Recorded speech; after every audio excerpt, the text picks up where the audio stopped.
Welcome in to yet another episode of the Talkatives Football Podcast. We're glad to have you, and unfortunately, with the international break coming up, it's going to be the last episode we have for a little bit. But let's get started off with Premier League, the latest match week.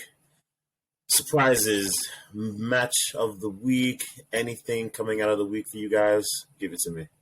Let's hear it. Best performance of the week goes to Son. Who? I didn't catch that. Heung-min Son. Oh, yes.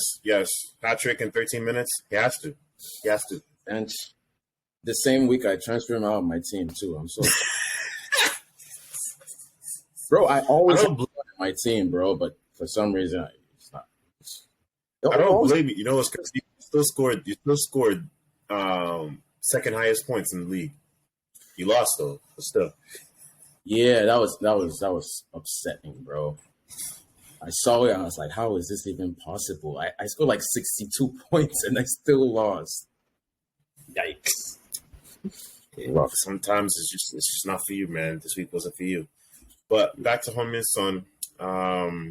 Before he came off and did his thing with the scoring, the hat trick, he did start the game on the bench. Now, coming into that match, there was some conversations with Conte, in the English media. Should he bench Son? Should he not? Because the man was living on a 0 goals, maybe 1 assist up until that point. Not what we know Son to be. What do you think about him, getting the bench beforehand? Some people were saying, they wouldn't have made that move. They would have given him one more start. I mean, 2020 hindsight, he came out and scored the hat trick, so it doesn't matter either way, I guess. I feel like Conte made the right decision benching him beforehand. Definitely, because he came on with a lot to prove. Like, he has to keep proving himself. And Son, I think Richarlison is going to have to sit on the bench for a little bit now that Son is finally back. Really? Because Kane and Son are like a deadly duo. Kane and Son,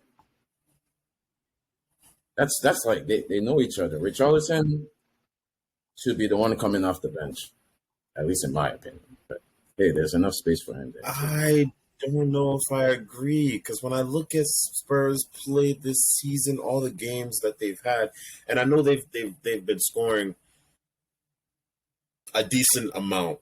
I mean, we'll say more than just a decent amount, more than what we know to be average. Spurs are still on. I know they're scoring a lot more than what they do. I feel you, but like the most dangerous person has been Richarlison for me. When I look at that entire Spurs lineup, and maybe Kulusevski, but majority it's Richarlison. Like when Richarlison comes off that bench, he's the one that's dynamic. He's the one that's attacking the defenders. I mean, he's also the one that's showboating and asking to be kicked and tackled. But still, he's Brazilian. That's what they do. Like Richarlison, I have felt I've been on the wrong end of Richarlison. I think last season was it when we drew to Everton? Like, what happened? But he's not as good as Son at the end of the day. Let's just stop right there. Zach, what do you think? Yeah, Heung-min Son was Golden Boot player last season. Last season? Yes, it was last season. Yeah, I think it was. It's not even comparable. Like, it's like they're miles apart. Miles. It's like how far away is the sun from his production? What you did. Yeah. Hold on, but let me get something across though. I'm not saying that Richarlison should start above Son. I'm saying that, I think we've reached a point where Richarlison can't be on the bench. I think we need to start looking at that front line and seeing, okay, there needs to be an odd man out. Kulusevski. You want Richarlison to start over Kulusevski? I mean, if from what you guys are telling me, that sounds like it might be the only option. Okay. If Richarlison can give the production that Kulusevski gave, when he came in, he had 5 assists in 6 matches last season. So like, I mean, just me, but I believe you go with the guys that have done it. Like, yes, Richarlison can be the first sub off the bench, but am I taking off because Kulusevski is the only guy from the front three that I would consider, because Harry Kane and Heung-min Son. So am I taking off Kulusevski to like start Richarlison? I mean, in some matches, yes, but in majority of the matches, the way I've seen Tottenham play, like Kulusevski, he's that dude, man. He's pretty dynamite, with the ball on his feet. When they have the overload on his side with the ball on his feet, they swing it back to his side. He takes them 1-on-1, gives a good cross. Heung-min Son, Kane. That's how they play. And Richarlison, I hear you. I understand. Like I would take Richarlison any day.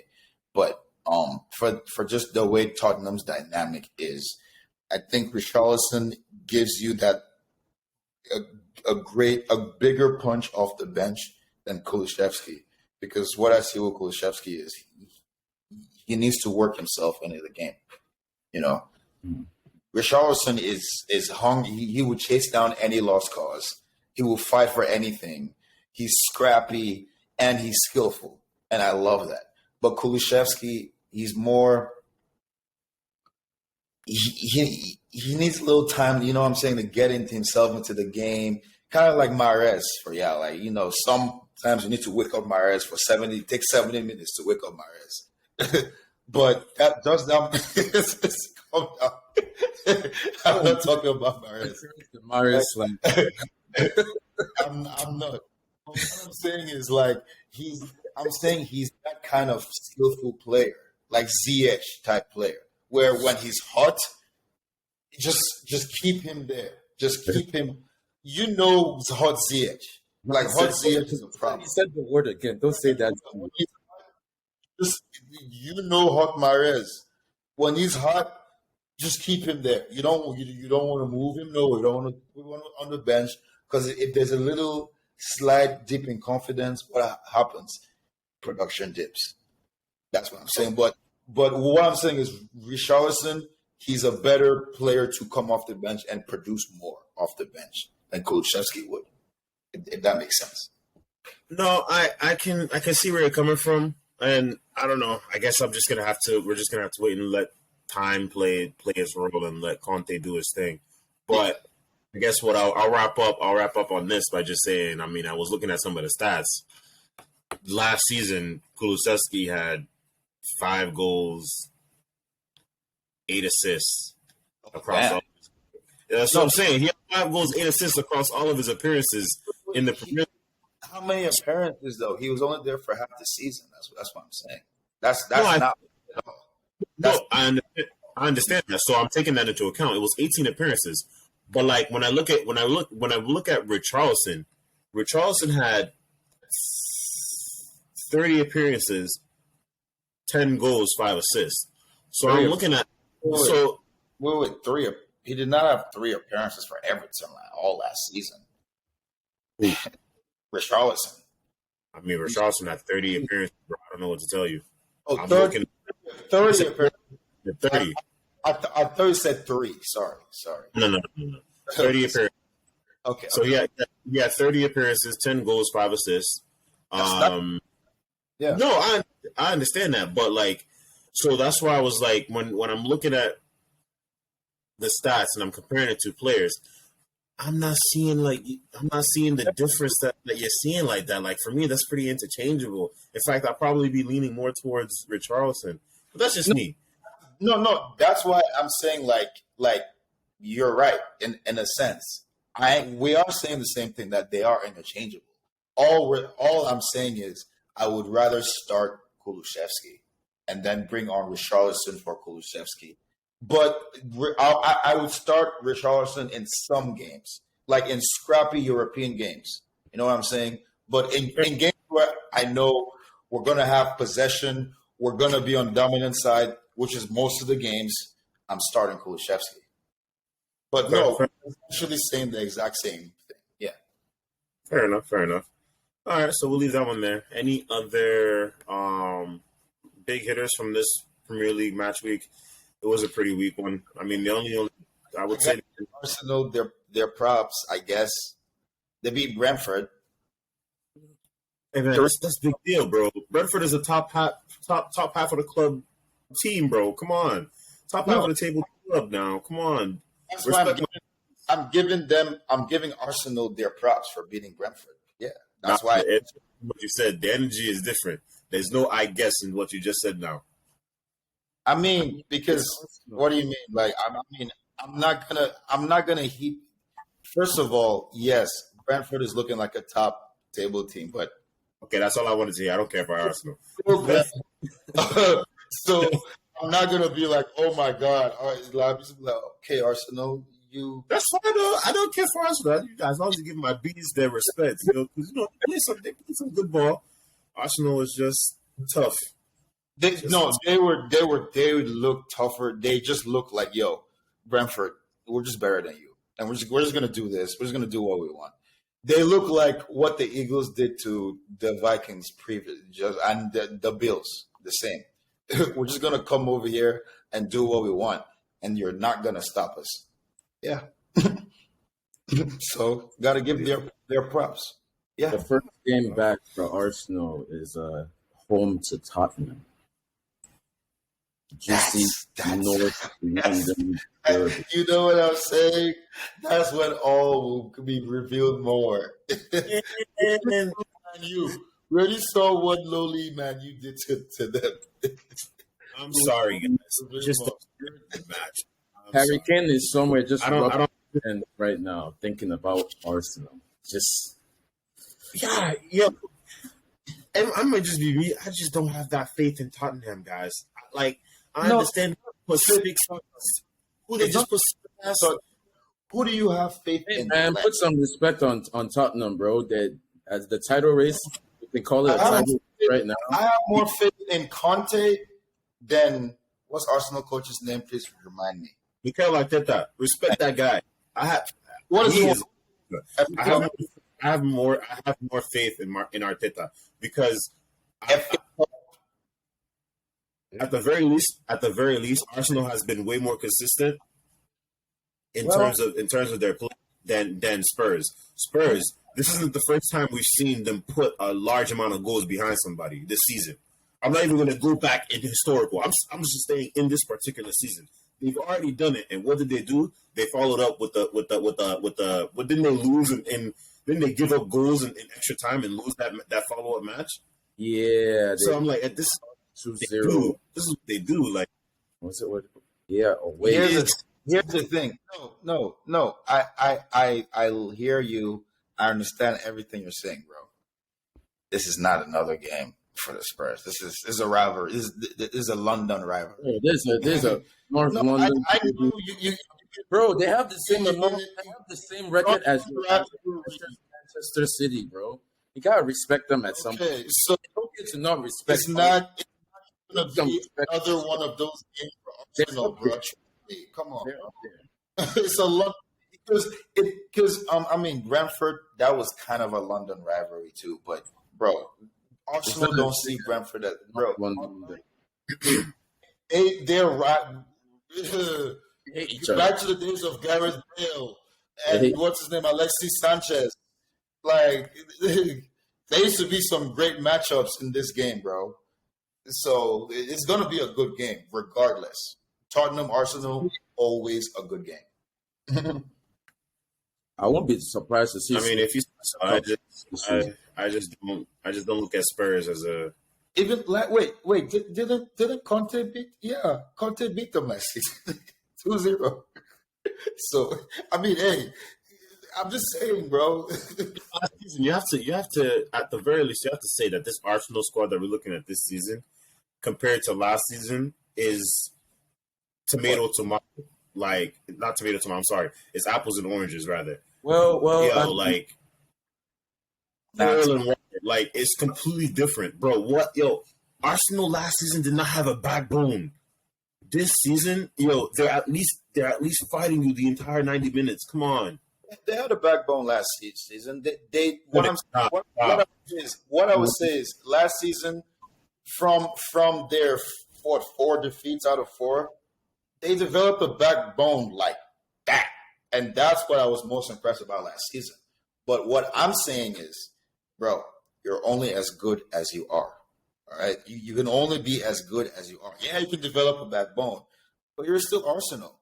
You still got pretty much the same players. Who did you add? Gabriel Jesus, Zinchenko, like who?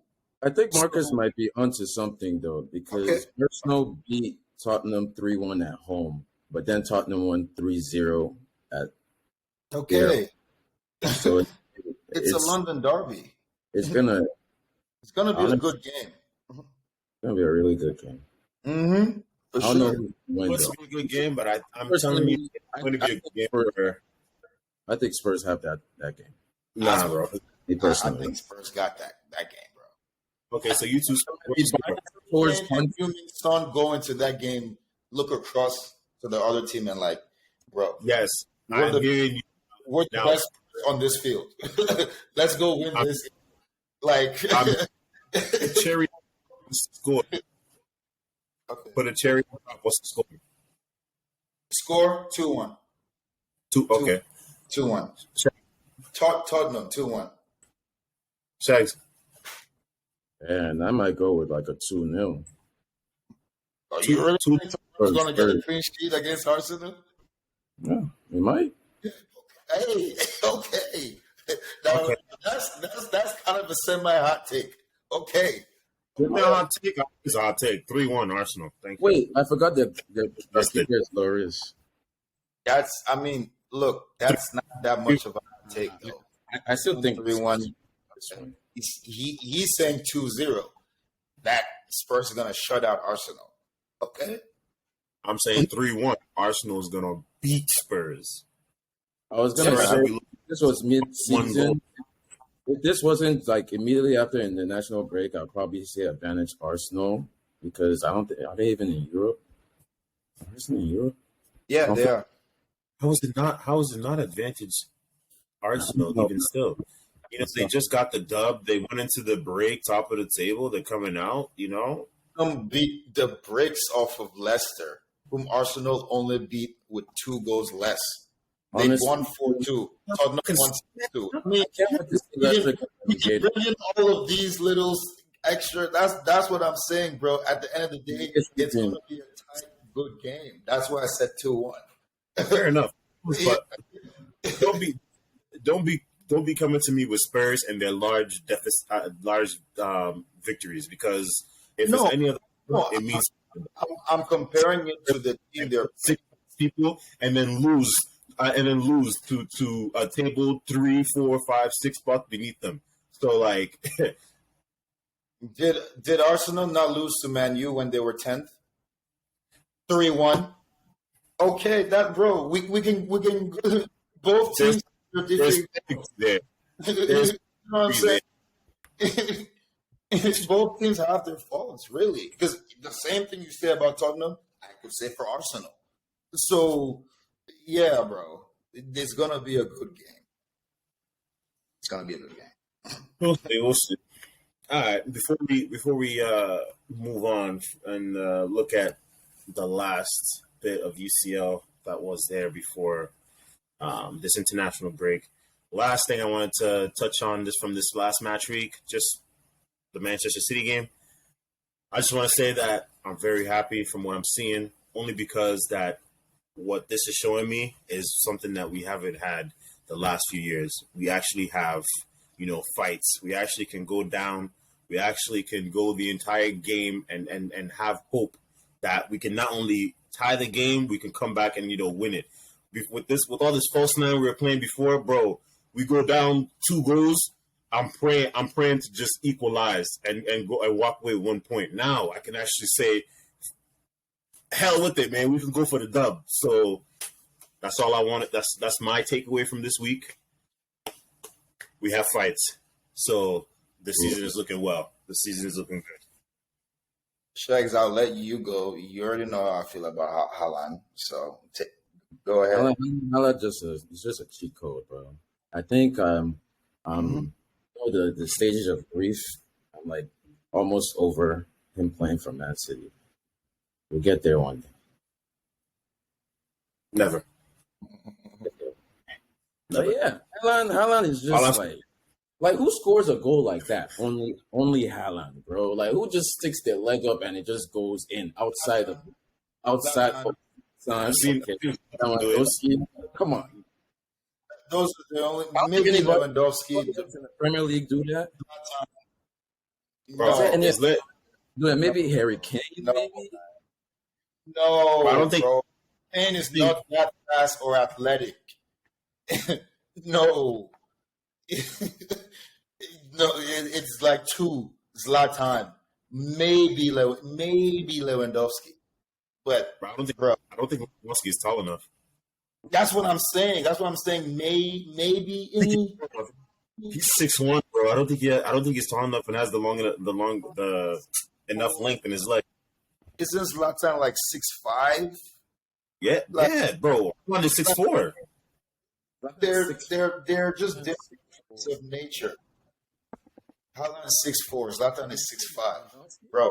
Just short ass nigga. Lewandowski is 6'1". Lewandowski is short, bro. 6'1". Compared to- I mean, compared to 6'4", 6'5", yeah, I mean, you're like 3-4 inches shorter, but like still 6'1" is no slouch, bro. Like 6'1", you're a striker, yeah, you're at least a striker.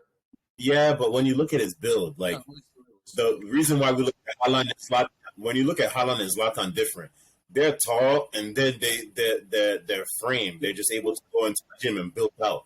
You look at Lewandowski's frame. Lewandowski's frame has he's very slight, very nice nice fitted sports coat type of figure. It's not like bodybuilder Dwayne the Rock Johnson. If you enough time in the gym, Haaland, yo,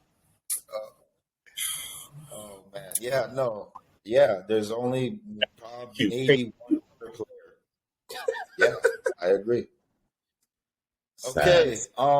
Well, Chelsea under Graham Potter.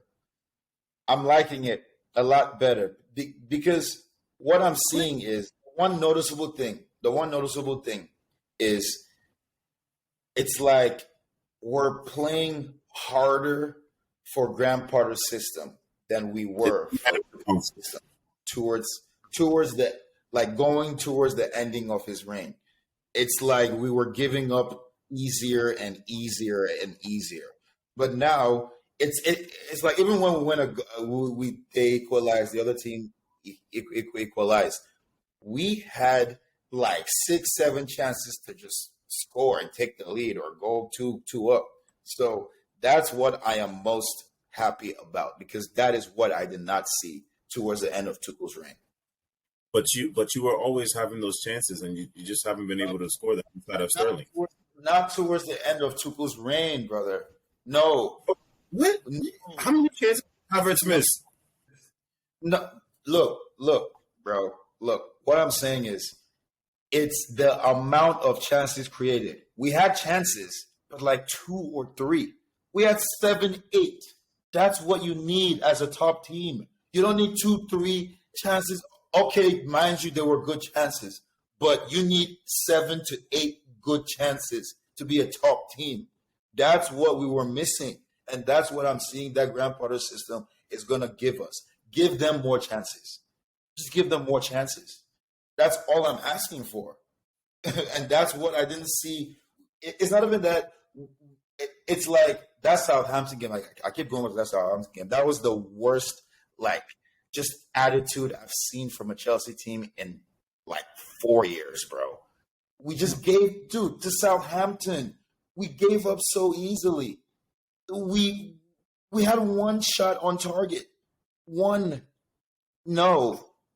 That's telling me that that's an issue with the people that you have, as your snipers. And from your attacking stats, that's what's telling me too. I mean, you said that under Thomas Tuchel, you weren't creating that many chances when in fact you were actually first in the league, bro. Outside of us, I mean, 188 chances created. I'm just like, what is this? Are you looking over 2-3 seasons, whatever? Yeah, looking over your entire time. What did I say? Like, you have to listen closely to what you can't just listen to one thing I said. Okay, I started off my whole thing with this last couple of weeks, the end of his reign. We were looking really bad, bro. We were giving up games too easily, and he was saying it, and we kept on doing it worse and worse. He said a team that it doesn't take much to beat us. That's what he said. Yes, those were his words. That's right. That's absolutely right. But if it's getting worse, what does that tell you? The players aren't listening to you. So please, bye-bye. And look now, bro. That was the best game we've played in like months. Am I wrong, bro? Even if it's a tie. Yeah, but the same just happened. The same system. You could see the motion. You could see what we were trying to do. Reece James to Mason Mount to the other side to Raheem Sterling. It was so easy. It was like poetry and mode, bro. We just didn't have that this last months with Thomas Tuchel, and that's what I've been crying about. It's like, and it's the same players, basically the same system. That's what really like grinds my gears. Like, yeah, you could have been doing this. Just moved a few things around, and boom, it's gone now. Yeah. So no, Shaq is absolutely right. It's because he just took over the team 1-2 weeks, and all of a sudden the team is playing like, oh my God, where is this team coming from? All of a sudden, because we weren't seeing this, bro. If we were, trust me, we would tell you, bro. We were not seeing these fights, the hunger, the grit. Yes, N'Golo Kante is not there. Fight. We weren't seeing that, bro. That's if we were losing and we were fighting, I would tell you. Back after the international break, thankfully. So for you two, you liked what you saw against Salzburg, and going into this international break, you're feeling good about yourself. That's honestly, I'm feeling great. I'm not feeling great. Cap. I'm not sorry. Okay. I'm not feeling great. I'm feeling good, borderline great. I would be great if we decided to release Aubameyang today. But that's not going to happen. We fire players the same way we fire managers. I don't think we can do that. But so the Aubameyang experience is over. Officially. Bro, personally, finished. I am not. Why are you not shooting? I am not satisfied at all. Like, we play better, but all I see is 2 points dropped. Honestly, that's like, sure, because it's kind of frustrating. Like, okay, now you want to perform, and then okay, you're playing better, but you know what? It is frustrating, but you have to take it. Yeah, but hold on, you guys, give them time. I'm not gonna stuck with them anyways. The man only played. It's the players that only got to play 40 minutes. The man only got to 40 minutes underneath the person that signed him. How about you only got to play 40 minutes under the man that signed him? Brother, did you see the 40 minutes he played? How many? Wait.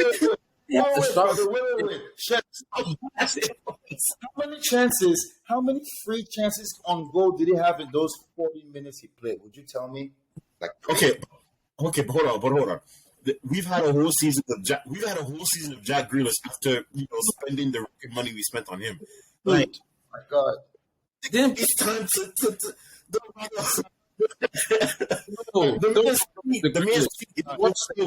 and Grealish, because didn't Pep say like we didn't sign him for his goals and assists? Like, that just tells you even Pep doesn't Grealish, bro. Like, he just plays. No. He just rotates. So go back. Okay. I didn't mean to go back to bring this here because I was only bringing him up to make a. We'll touch on it real quick. You gotta touch on it real quick, fans, bro. We don't have time to wait for anybody, bro. We're impatient. We want it now, bro. We can't wait for you to figure out. I need to shoot on target yet. Like, shoot. Honestly, this is the difference. I always find a way to make excuses for Chelsea players. I'm saying because like messed up. I don't know. Maybe that's affecting his balance or something. But next game, his balance. No, Shegs. Your balance. No. Stop it. Stop this, Shegs. You saw those chances. You saw those chances. Did he shoot? He didn't shoot. It's like, what's the point of a striker if you can't shoot? You might as well have. Oh my God, bro. My gripe is not that he shot. If he shot and he missed, he shot and he missed. Kai Havertz shoots and misses, but he shoots. And misses, but he shoots. Aubameyang doesn't shoot. It's like, dude, you're less useful than Kai. Do you get that? If you don't shoot, like, come on, bro. Imagine if Haaland is one-on-one with the keeper twice, opts not to shoot. Both times, opts to pass. A wrong decision. Everybody knows that because the guy is behind you. You're closest to the keeper. Tell me, what would you think? Something. Speechless. Thank you. What would you think, bro? Like, dude, you're a striker. Shoot. If you shoot and miss, okay, you shot and miss. Like, we need to hire some kind of like psychologist. Well, that's Potter. He does psychologist. I don't know what it is, bro. Like a special like psychiatrist to just sit with like. Oh my God, bro. No, but reports coming out. It's a crazy idea. I heard rumblings that Chelsea might be going in for Ronaldo in January. No, bro, I don't believe that the hype. Anyways, the real rumblings that you might actually have something there because Ronaldo is due to exit in January, so he's not coming. And it would just be. I don't see it. It would feel so wrong. I don't see it. It would feel so. I just don't. I think that move is real. Yeah. Not unless we got rid of Aubameyang or something. I don't see that happen. I mean, but I will say this though. The good news out of the Chelsea camp. My last point on Chelsea. Good news out of Cobham is Graham Potter is really taking a liking to Armando Broja and really sees him as a key instrumental cog of his system and is looking to start him in the next coming matches. Amen. So, yeah, that is some really, really freaking bench that fraud Havertz. Bench that fraud of Yang. Mr. Monk can get the thing. I like that. That's why I'm not Chelsea coach. Like, I would just keep benching people, bro. Like, I'm going straight to academy. Like, Havertz. Nah, bro. You'll be out of there. They go same with the under 21s. Go play, bro. It's about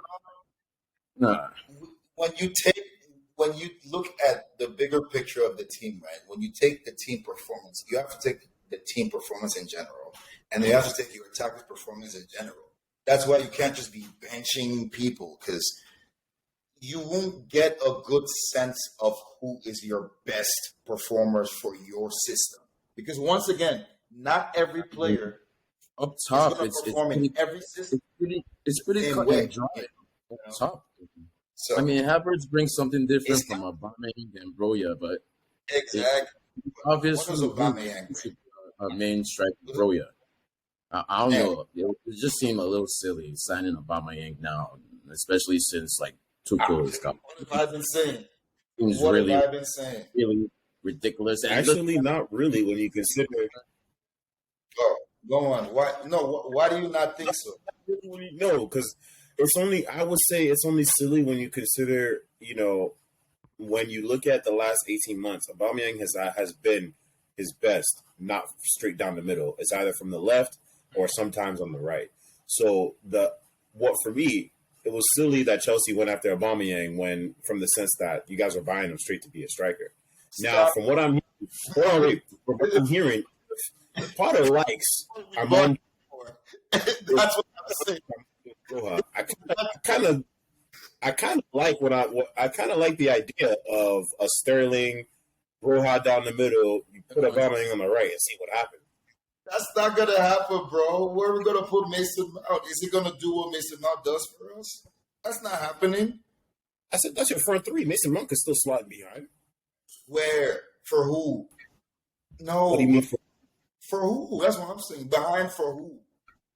I just said your front three would be left Sterling, down the middle Broha, on the right you have Aubameyang. No, Mason Mount was sliding right behind that in their 4-2-3-1. For who? I think he started Havertz on the right against what they called Red Bull. Man, see this Havertz. I think I've seen enough. Me personally, I think Havertz's ideal role is that Mason Mount role, and that's it. No, I don't think he can. I don't think. Mount role. He cannot play the Mason Mount role. He's like a false. So that's the role. With none of like Germany, though. Look at Germany. Link up striker. Like, Germany plays false nine, Mhm. with runners coming behind him. He cannot play Mason Mount role. I've seen it. For his best position is still the false nine. Hear what you will about his goals. His best position is still the false nine. He cannot, bro. What is he gonna do in the Mason Mount role? He's not tracking back like Mason Mount. He's not winning 50-50 balls in the midfield like Mason Mount. No, bro. I think the best way we can get the best out of Havertz if we put him up top. Well, we have to have like 4 attackers. It has to be like a 3-1 up top. Yes, we gotta have like literally Sterling, Havertz, Sterling, Pulisic, probably Pulisic, because he needs like those speedy attackers to run off of him. If that's the case, then put Havertz on your bench because you guys don't have the defense. Have I not been saying? I'm sorry, you guys aren't good enough defensively. You guys aren't good enough defensively to have that floating attack. We're more than good enough defensively. We just lost. Thiago Silva has gotten exposed these last few games, bro. Thiago Silva exposed. We just lost. That's what I'm saying. I don't know what he's talking about, bro. Yeah, sometimes, all right, it happens, bro. You lose a little confidence. Why? Because you're giving up. It's all like individual errors, just like fuck up. Exactly. You know, like it's not like our individual errors. It's just like we're just meant. That's why I say tell they're in bad form. They're low on confidence, bro. We trust the fans when we're telling you. We watch every game. We know our players. They're in bad form, bro. Cucurella's mentioned Chilwell too. Cucurella is looking like a great signing. Oh yeah, speaking of Brighton, apparently we played like a closed door friendly, and your favorite Nigerian, Carney Chukwuemeka, scored. I can't wait for him. I don't think he's like. Isn't there a player called Zakaria that we signed? Dennis Zakaria. It is Dennis Zakaria. Like, what are we doing with him? Bro, he has to play, man. Yeah, he has to play. He's on the. Especially now that like on the bench. Like play him. He's 25. Bro.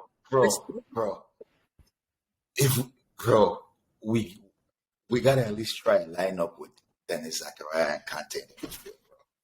So I feel like that would go good. Man, I think this Jorginho last year. Jorginho is about to be that bench. You need to pay Conte first. What on the street is he's not happy with y'all because he wants to hire. You guys only want to do a 2-year deal. He wants longer than that. I don't know why they're more years selfish, bro.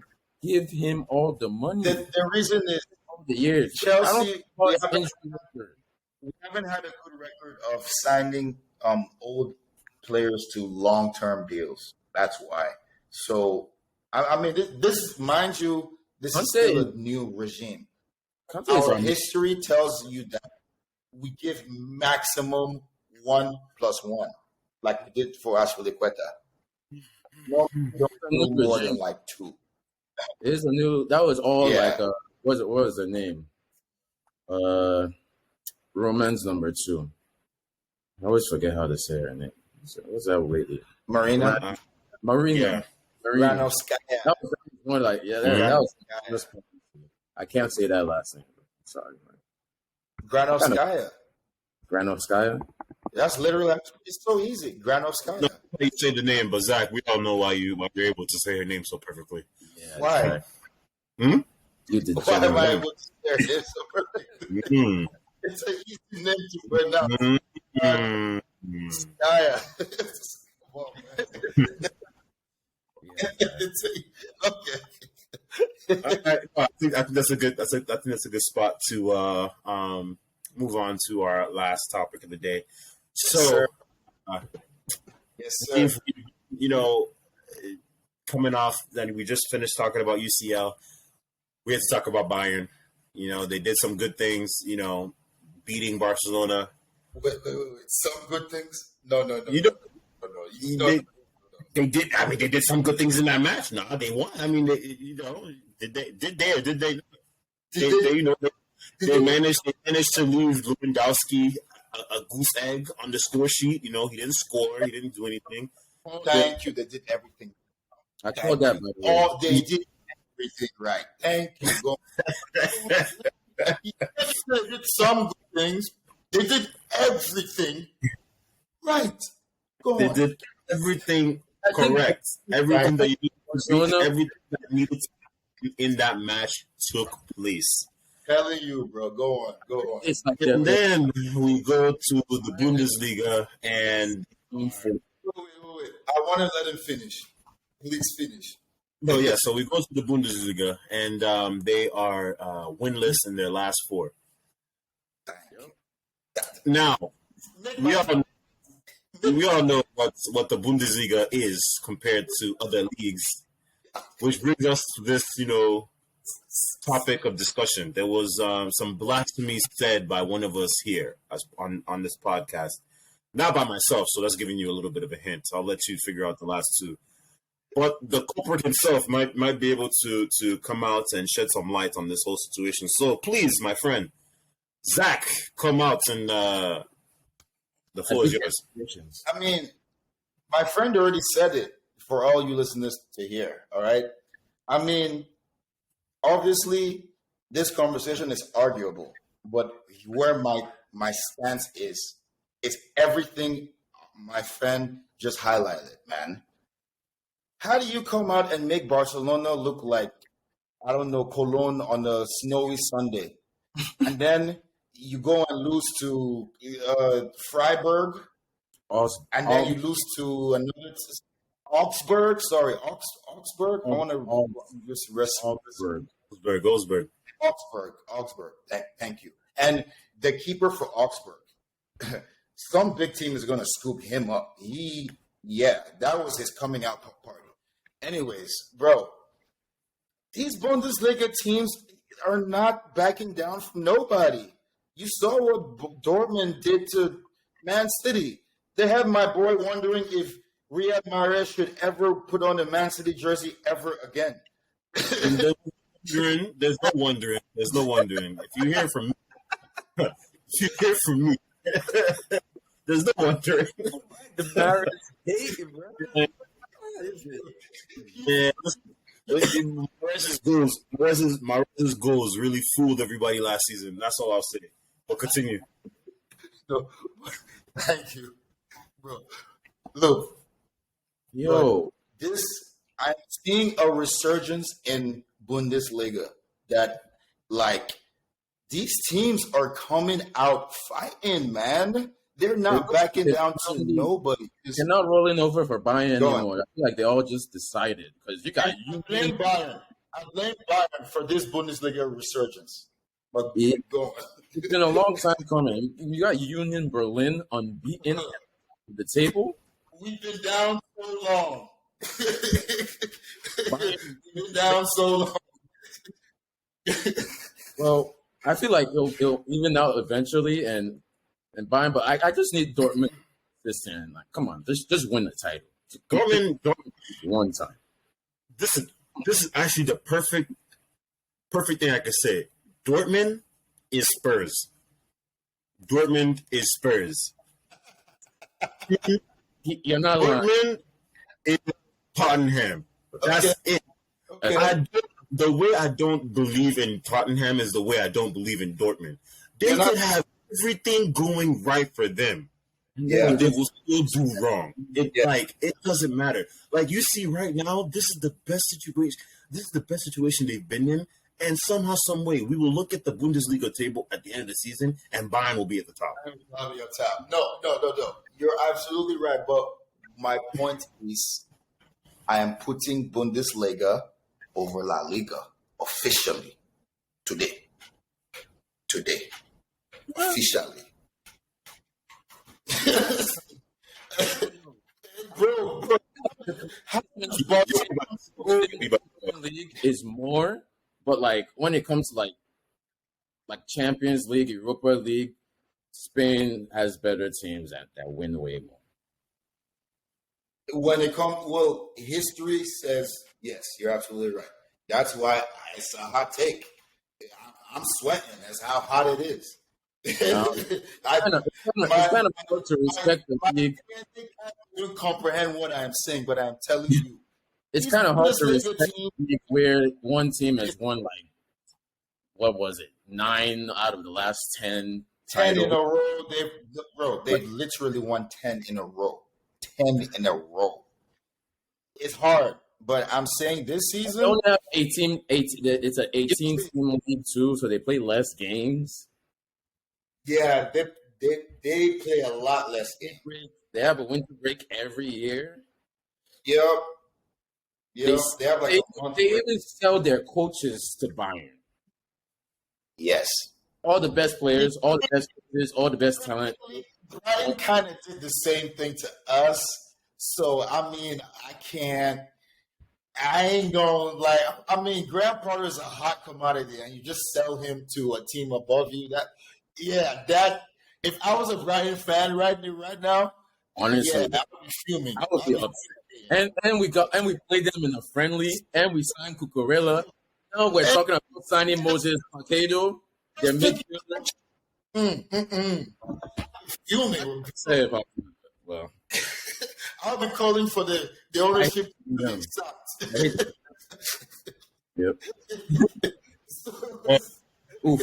Big oof. I just want the world to know, Zach, you're by yourself on that Bundesliga ranking. I'm sorry. I know, but when the world catches bro, I was by myself on Lukaku. I was by myself on Aubameyang. But when the world catches up to me, they will realize. Speaking of Aubameyang, man, I have zero expectations for him, so it can only get better from here, honestly. You people are just rude. He scores You know what? success in my eyes. If he scores, in fact, if he has a target, the success. That's where just watch after international break. Aubameyang's gonna come. He's gonna prove all of you wrong with the hat trick. For Chelsea, Prove all of you wrong.